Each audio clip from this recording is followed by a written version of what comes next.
Hello दोस्तों, मैं आलोक द्विवेदी आ गए हैं नया ब्लॉग लेकर के। तो दोस्तों आज हम आपको लेकर आए हैं गोस्वामी तुलसीदास जी के पवित्र जन्म स्थल मंदिर में। इस पवित्र स्थल पर खुद महाराज जी ने हमें तुलसीदास जी का पूरा इतिहास बताया है दोस्तों, उनका जीवन, तपस्या और राम भक्ति का रहस्य। इस व्लॉग को अंत तक देखिए क्योंकि यह सिर्फ कहानी नहीं दोस्तों, इतिहास है। जय श्री राम। देखते हैं दोस्तों आगे। थोड़ा नाव चलाते क्या मज़ा लेते हैं। और अब दोस्तों नाव चलाने के बाद अपन चलेंगे कहाँ, महाराज जी से जानेंगे तुलसीदास जी के जन्म स्थान और उनके इतिहास के बारे में महाराज जी से पूछते हैं। दोस्तों वीडियो को लास्ट तक देखिएगा और ध्यान से सुनिए।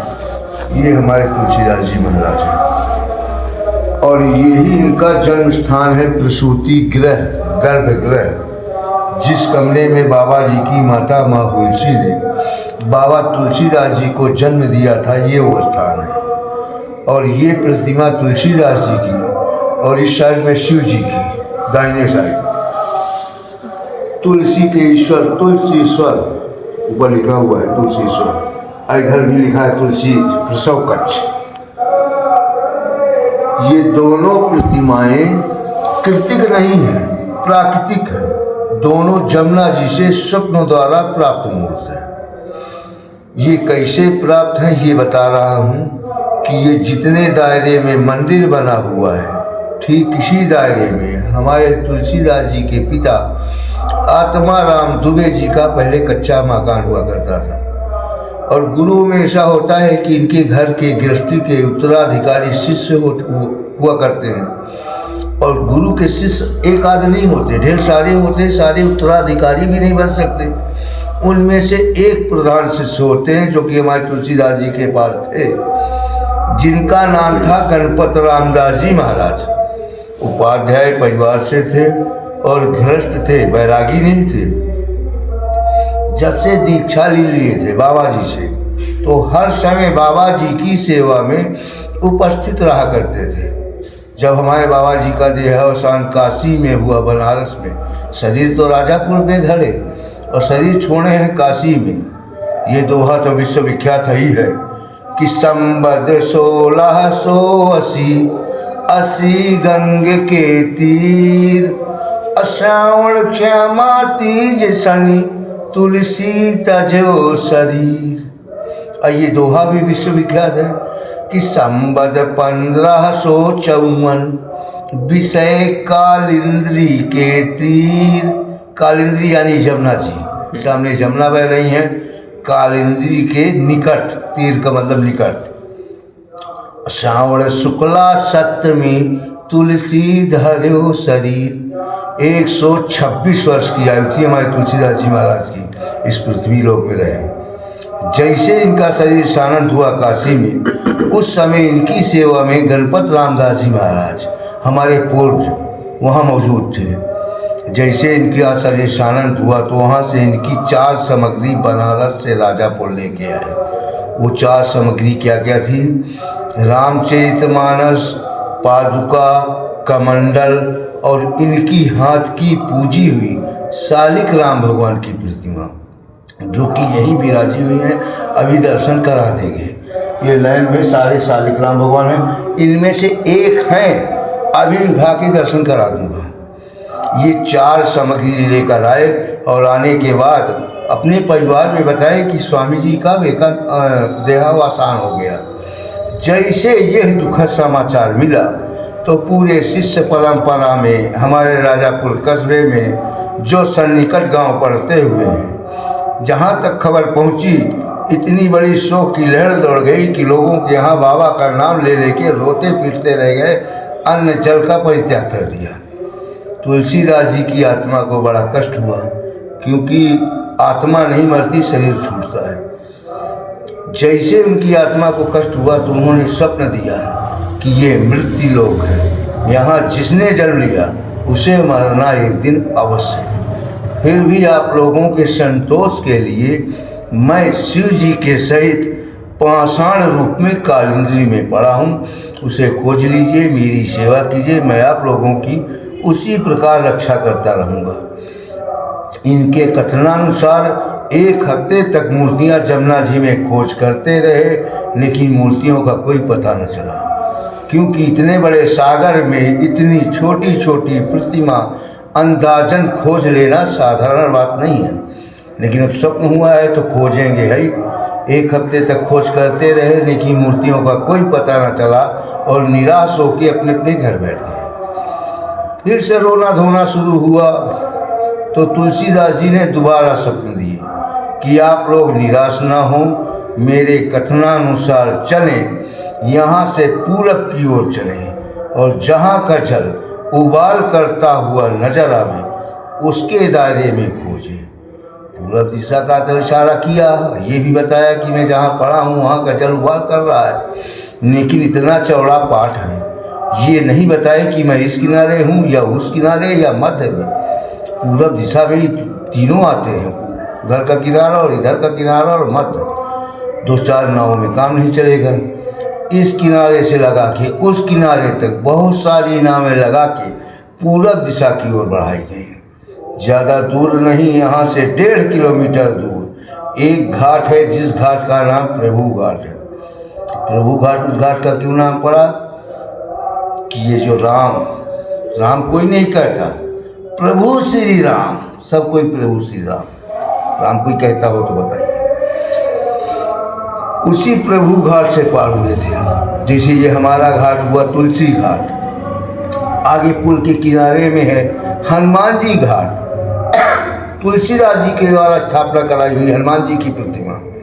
उस पार महेवा घाट, मैया का गांव, वो प्रभु घाट, क्योंकि भगवान श्री राम अयोध्या के समय जब वनवासी भेष में निकले थे तो प्रभु घाट पार होकर चित्रकूट गए हैं। अयोध्या से निकलते हैं, प्रयाग आते हैं। प्रयाग में भरद्वाज आश्रम है, वहाँ राम जी जाते हैं और भरद्वाज जी से हमारे राम जी हाथ जोड़ के बड़े सरलता से निवेदन करते हैं कि राम सप्रेम कहो मुनि पाही, अकही नाथ हम के मगे जाए। गुरु जी कृपा करके हमें बताया जाए कि किस रास्ते से जाएं, कौन सा रास्ता सही है। तो राम जी की बात सुन के भरद्वाज जी मुस्कुरा देते हैं और मुस्कुरा के जवाब देते हैं कि बिहस मुनि से राम सन कहीं, असुगम सकल तुम कहीं। हे प्रभु, आपके लिए तो सारे रास्ते सुगम हैं, अगम तो कुछ है ही नहीं, आप चाहे जिस रास्ते से चले जाइए वही सुगम हो जाए। फिर भी मन में विचार आता है भरद्वाज जी को कि स्वयं परब्रह्म मेरी कुटिया में पैदल चल के आए हैं और आके मुझसे मार्ग पूछ रहे हैं। मुझे तो अपने आश्रम का कार्य छोड़ के इनकी सेवा में स्वयं जाना चाहिए और किसी कारणवश नहीं जा सकता हूँ तो इनको शिष्य देना चाहिए रास्ता बताने के लिए। उसी क्षण गुरु जी अपने शिष्यों को आवाज करते हैं कि साथ लागे मुनि शिष्य बोलाए, असुनि मुनि मुदित 50 के आए। एक आध नहीं आए, 50 शिष्य दौड़ते हुए आए, क्योंकि राम जी की सेवा में जाना है। और जो आ गए हैं वो हैं कैसे कि सब ही राम पर प्रेम अपारा, और सकल कहीं मग दीखे हमारा। 50 राम भक्त हैं, राम से स्नेह रखने वाले हैं और 50 चिल्ला चिल्ला के कह रहे हैं कि गुरु जी रास्ता हमारा देखा हुआ है, राम जी की सेवा में हमें लगाया जाए। लेकिन गुरु जी 50 को नहीं बेचते हैं, उन 50 में से 4 बाल ब्रह्मचारी छांट के लगाते हैं राम जी की सेवा में। मुनि बटु 4 संग तक दीने, उन 4 बटुओं को भगवान प्रभु घाट के उसी पार से विदा कर देते हैं कि विदा किए बटु विनय करी, फिरे पाही मन काम, औतरी नहाए। उस पार जाके उतरी नहाए जमुन जल, जो शरीर समश्याम, जो राम की तरह जल है, राम का शरीर जो है श्याम वर्ण का है और जमुना भी हमारी श्याम वर्ण की है, उस जल से भगवान राम ने स्नान किया। ये प्रसंग हमारे तुलसीदास जी बाबा यहीं बैठ के लिख रहे थे कि जैसे ये प्रसंग आया है कि सुनत तीरवासी नर नारी, अधाये निज निज काज बिसारी। किनारे के लोग बाग रहने वाले नर नारी जैसे सुनते हैं कि 2 नर 1 नारी सुंदर वेश में आएंगे तो दर्शन के लिए दौड़े चले आ रहे हैं और यही बाबा अपने आप को खोजते हैं, धिक्कारते हैं। अरे कहते हैं कि अरे अभागा आनंद कंद के दर्शन के लिए गांव के नर नारी भगे जा रहे हैं, तू यहाँ बैठे क्या कर रहा है।